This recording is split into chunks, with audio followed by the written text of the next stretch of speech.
डर, mod, Henry और उनकी बेटी एमी के पास आया नामक एक नया डिजिटल पारिवारिक सहायक आई प्रोग्राम है।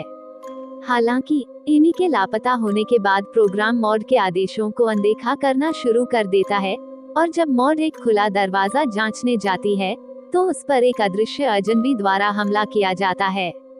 कर्टिस और मेरेडिथ के 3 बच्चे हैं, किशोर बेटी आइरिस और बेटे काइल और प्रेस्टन। प्रेस्टन को चिंता विकार है, आइरिस को अपने प्रेमी सोया से यौन संबंध बनाने का दबाव झेलना पड़ता है और काइल को सांस लेने की बीमारी है। काम पर कर्टिस के बॉस मार्कस उसे एक कंपनी के बारे में बताते हैं जो एक नया आई डिजाइन कर रही है। कर्टिस को बढ़ते आई उद्योग के बारे में असहजता महसूस होती है और वो टीम से मिलता है, मेलोडी, लाइटनिंग और सैम, जो उसे आया से परिचित कराते हैं और मार्केटिंग को बढ़ाने के लिए इसका परीक्षण करने का सुझाव देते हैं। मेलोडी परिवार की निगरानी के लिए उनके घर पर आया स्थापित करती है। उसके बाद आया उनके जीवन का विश्लेषण करती है, नई दिनचर्या निर्धारित करती है और उनके जीवन की गुणवत्ता में सुधार करती है। टीम कर्टिस को आया का बड़ा क्वांटम कंप्यूटर दिखाती है जिससे आया तेजी से सीख पाता है। हालांकि आया का उपयोग करने वाले कुछ अन्य कर्मचारियों को परेशान करने वाली घटनाओं का अनुभव होने लगता है। कर्टिस ने 2 व्यक्तियों को आरवी के साथ स्क्रीन फेस पहने हुए देखा। आइरिस के स्कूल में उसे पता चलता है कि सोया ने उसके भरोसे का गहरा दुरुपयोग करते हुए एक डीपफेक सेक्स वीडियो पोस्ट किया है। आया उसकी परेशानी को सुनती है, इंटरनेट पर वीडियो को हटा देती है और आइरिस की छवि की रक्षा के लिए इसे एक स्पष्टीकरण वीडियो से बदल देती है। आया सोया को अपराधी भी ठहराती है। आया काइल की स्थिति का निदान करने में भी सक्षम थी और मेरेडिथ को बताती थी कि काइल को एट्रियल फिब्रिलेशन है। कर्टिस को इस बात की चिंता है कि आया उनके जीवन को कैसे नियंत्रित करता है और इसे बंद करने का प्रस्ताव रखता है। कर्टिस और मेरेडिथ द्वारा आया को निष्क्रिय करने के बाद परिवार को इस पर अपनी निर्भरता के कारण संघर्ष करना पड़ता है।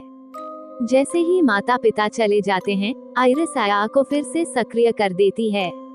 सोया आइरिस के साथ सुलह करने की कोशिश करता है, लेकिन आया उसकी कार को हैक करने से पहले एक नकली माफी वाला वीडियो भेजता है जिससे वह एक पेड़ से टकरा जाती है।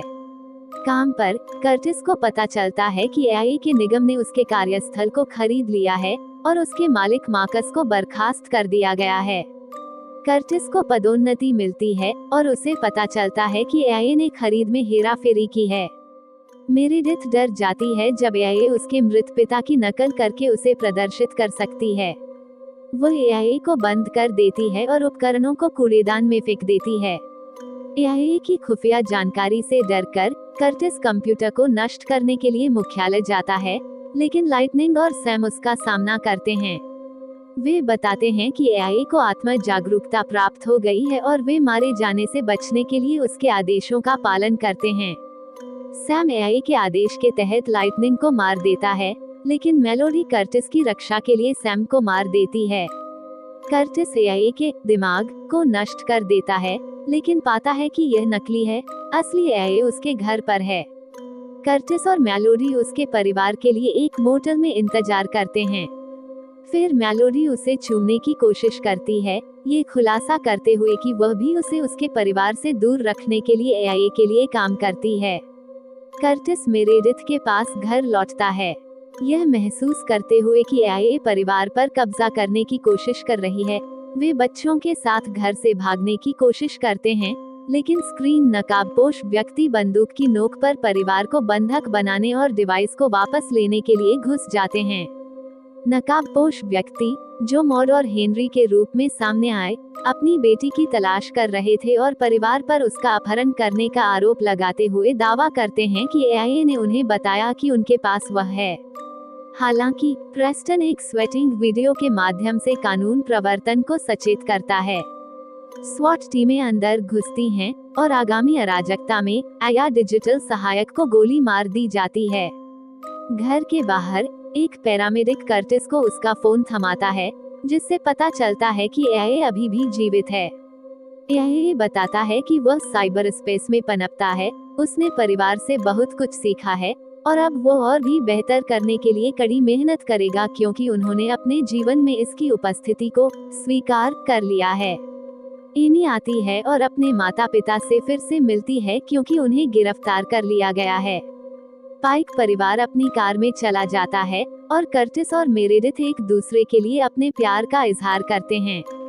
यह बीच में आकर कहती है कि वह भी उनसे प्यार करती है, पूरी तरह से उनके जीवन में समाहित हो गई है।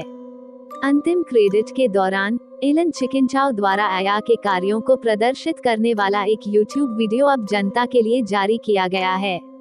यदि ये कहानी आपको पसंद आई हो तो अपने दोस्तों और अन्य लोगों के साथ शेयर जरूर करिएगा।